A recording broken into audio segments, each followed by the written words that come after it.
Aloha class, let's talk about your Design 3 respiration project. I want to make sure that you understand the model really well so that you can do a very good job of your methods and results, which are the heart of any paper. Now, respiration is really cool, but it can look a little intimidating. Don't get intimidated, okay? What you're going to be doing is modeling ventilation and oxygen consumption through your respiratory system, and all you really need to know are a few equations. Okay, so let's highlight those. Make sure you understand these really well. We have tidal volume, right? The volume of air that moves in and out in a breath. We have respiratory minute volume, volume breathed per minute. Okay, that's just tidal volume, the size of the breath times the breath rate. Then we have the rate of oxygen consumption, VO2. And in terms of ventilation and respiration, it's just VE, the flow of air through the system, times the rate of extraction of oxygen. So the pressure of oxygen inspired minus expired over the total barometric pressure.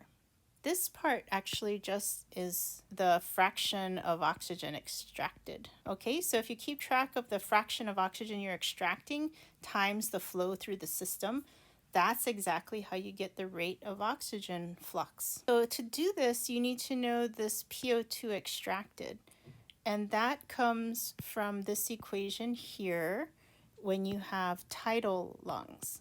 Most of you guys do have tidal lungs. If you have a bird, however, you don't have tidal lungs, it's just unidirectional flow. So the PO2 expired is just, it's the output or how much oxygen is left after extraction. So that's just going to be a measured value and you don't have to use this equation. Okay, but for everyone else who has tidal lungs, it's very interesting because it's a function of the dead space volume, the tidal volume, and the alveolar volumes. Oh, one more thing that you do have to know and understand is partial pressure. Okay, so air at sea level is a mixture of gases, and it's at a total pressure of 101 kilopascals. Oxygen is a part of that. It's actually 21% of the gas at sea level. So the partial pressure of oxygen is just 0.21 times 101 kilopascals, and that's how we get 21 kilopascals for the PO2. And that's pretty much all there is to it. It's not that complicated. Okay, so if you know the percent of the gas and you know the total pressure, you can know the partial pressure. All right, so let's take a look at what's going on. Remember this diagram? We were looking at oxygen loading and unloading throughout the system. So don't forget that air is a mixture of gases, and this is what the composition is at sea level. It's mostly nitrogen, but it's 21% oxygen and 0.04% carbon dioxide. It's actually really low in carbon dioxide. So don't get confused between pressure and volume. Pressure is the pressure exerted by the particles of gas in the mixture of gas. And that's going to be related to the fraction of molecules that are that type of gas. Okay, but anyway, let's just follow this through the system and see what it looks like. So if we start with oxygen at 21 kPa for air, okay, we know that in the alveoli it equilibrates to 13.8 kPa. This diagram at 100 millimeters mercury actually works out to 13.3, but we're going to go with 13.8 because that's what our book uses. The venous blood coming up from the tissues is depleted of oxygen, right? So that's going to be coming up at 5.3 kPa. Okay, so if it comes in at 5.3 kPa, what's going to happen when it meets higher oxygen content is that oxygen is going to go into the bloodstream. And that's going to change from the venous blood to the arterial blood. It's going to pick up oxygen, and then it's also going to be at 13.8 kPa.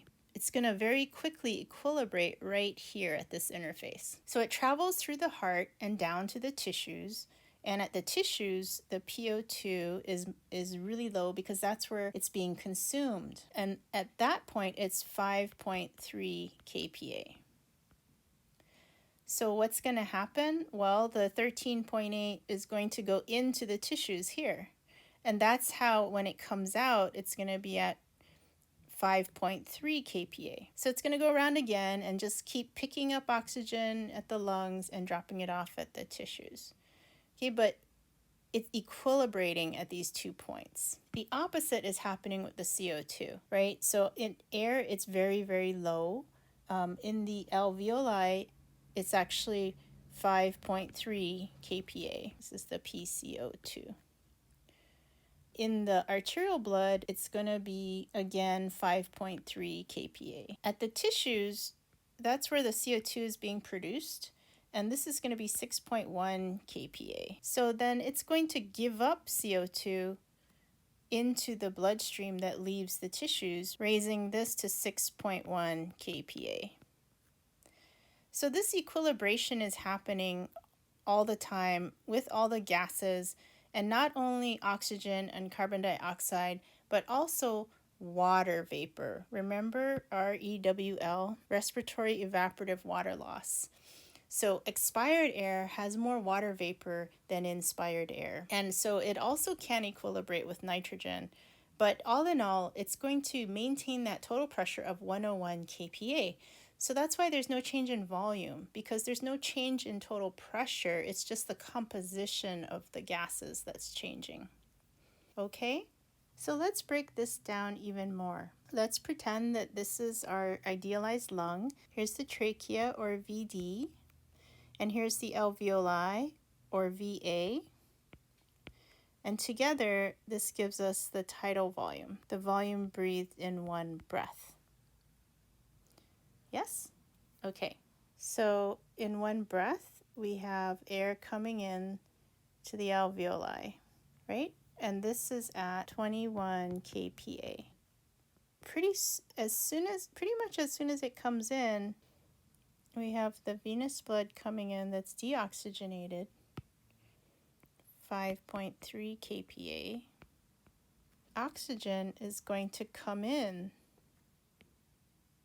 So very quickly lowering this kPa down to 13.8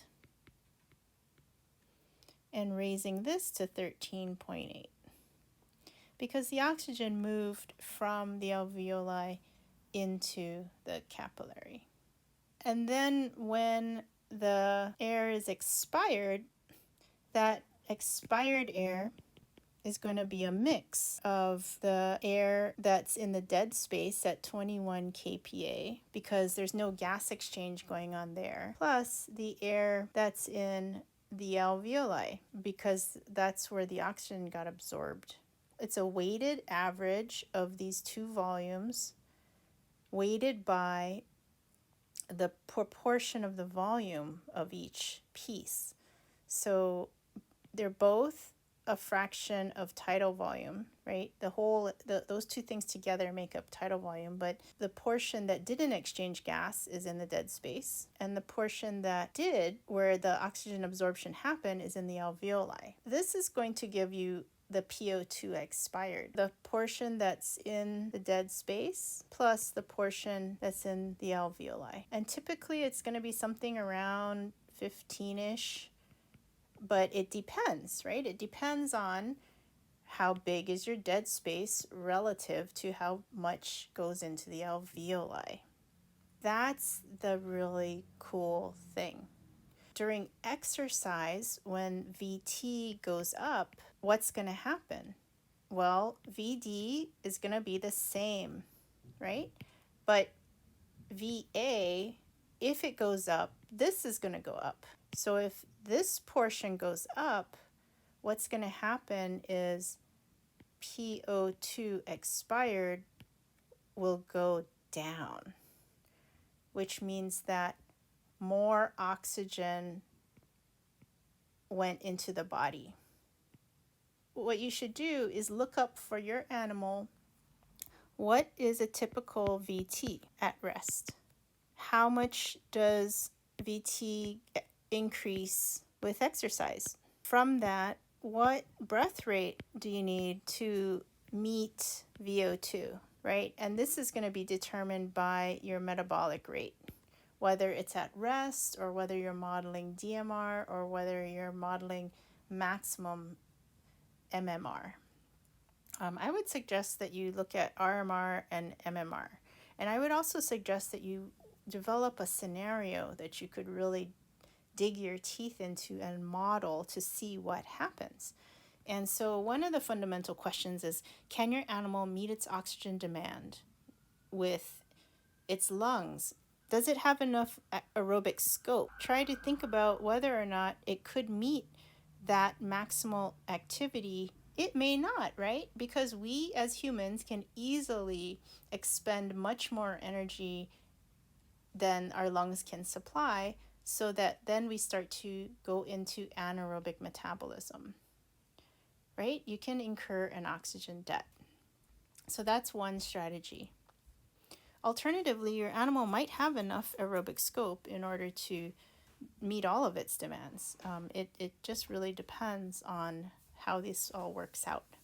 Now, you can solve for any breath rate, right, in combination with any VT. There's no actual limit on that. It's just that you have to look at those numbers and see if they're ridiculous. Like, an animal can't breathe like 500 times a second. That's just way too fast, because you're actually moving all these muscles in order to move air around. However, you can look at your DLO2, and this is your pulmonary diffusing capacity. And this should tell you, based on morphological measurements of lungs, what's the VO2 that it can supply. So this should tell you what amount of activity can be supported, and then you'll figure out what tidal volume and breath rate are required. One possibility is your animal uses anaerobic metabolism. And remember, pulmonary diffusing capacity is a measure of the morphology of the lung. And different animals have different pulmonary diffusing capacity because they may have more surface area or they may have shorter diffusion distance. But mainly it is a measure of the vascularization as well as the number of alveoli and compartments within the lung. As we've been saying, it's really, really important to come up with a good and interesting hypothesis. So you should think about, how does your animal meet its oxygen demand? And under maximal exertion, what can it do? How does it ramp up oxygen delivery? Can it meet its demand? What happens? And how could it work? Those are all questions that you can think about. And in order to just motivate you and come up with something really cool, interesting, and full of intellectual content, you might think about coming up with some realistic scenarios that you can really model and kind of push to the limit.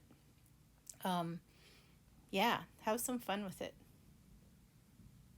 You might also want to look back at our earlier work in metabolism and remember the metabolic rates. So we don't necessarily always meet our demand with aerobic metabolism. Remember that we do always have anaerobic metabolism going on. So some animals have a very low aerobic threshold and start using anaerobic metabolism very quickly. Other animals have a much higher aerobic threshold. Even in an athletic animal such as a horse, ramping up the oxygen delivery to maximum takes some time. So there's usually an oxygen debt incurred, even if they can maintain steady state high levels of oxygen delivery. And then when the high activity stops, that's when the animal generally takes really deep breaths, or even faster and deeper breaths, to make up that oxygen. So you can think of your animal doing the same thing if it's going to be using anaerobic metabolism. It's just that MMR can't go on forever. You can exceed your aerobic threshold, but you can't do it forever.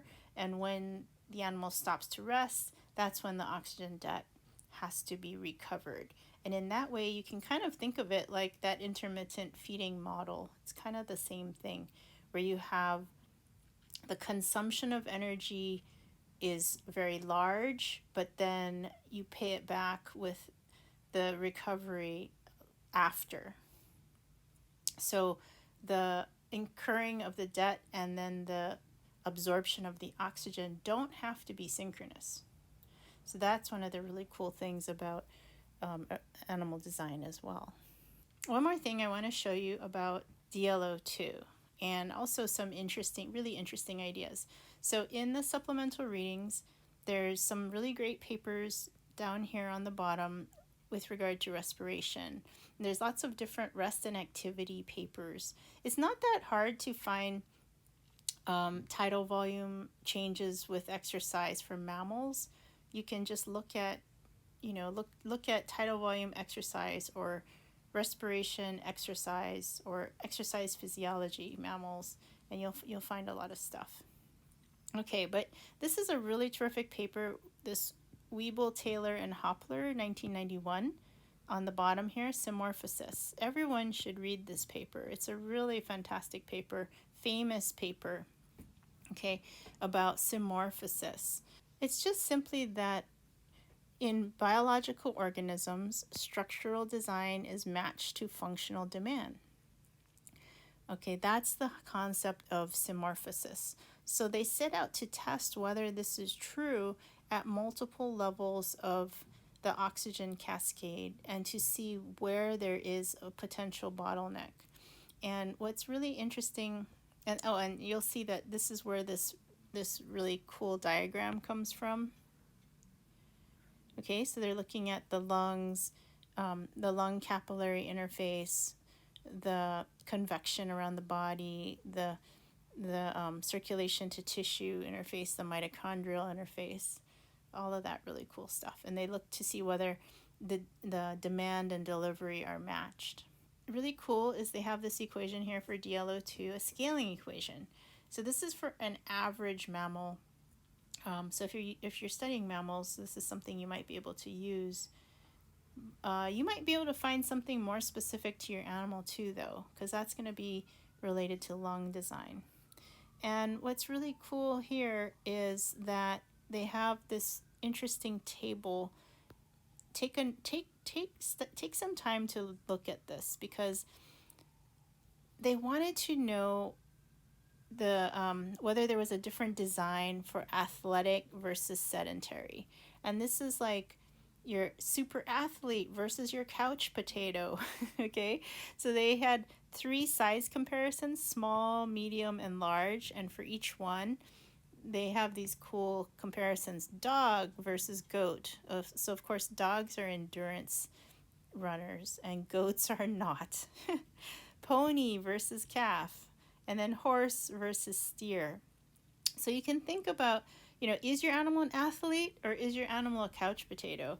And you might be able to actually modify your model to reflect that and maybe come up with some really interesting comparisons. So they have DLO2 per body mass and they have DLO2 per VO2 max. And you might find some other really cool stuff too. So have some fun, and it's going to be super, super cool. I can't wait to see what you guys come up with. Take care.